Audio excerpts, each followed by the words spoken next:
Reliable Wi-Fi is the backbone of modern government operations, supporting everything from digital services in libraries to secure communications in agency buildings. But delivering high-performance wireless connectivity in the public sector comes with unique challenges. Many government buildings are historic, built with thick stone or concrete that blocks signals, and often have strict rules about where equipment can be installed. Some areas, like law enforcement offices or server rooms, are restricted, making it difficult for IT teams to access and maintain the network. Budget constraints add another layer of complexity.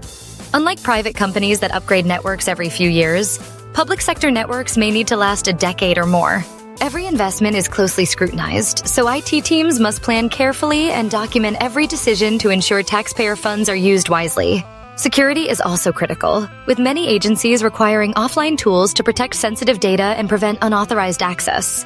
Provision engineers solutions tailored for these demanding environments. Our tools help IT teams design, validate, and optimize Wi-Fi networks, even in the most challenging spaces.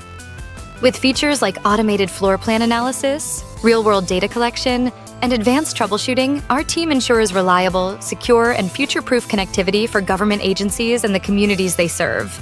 Provision is an industry leader in wireless engineering, network optimization, and automation.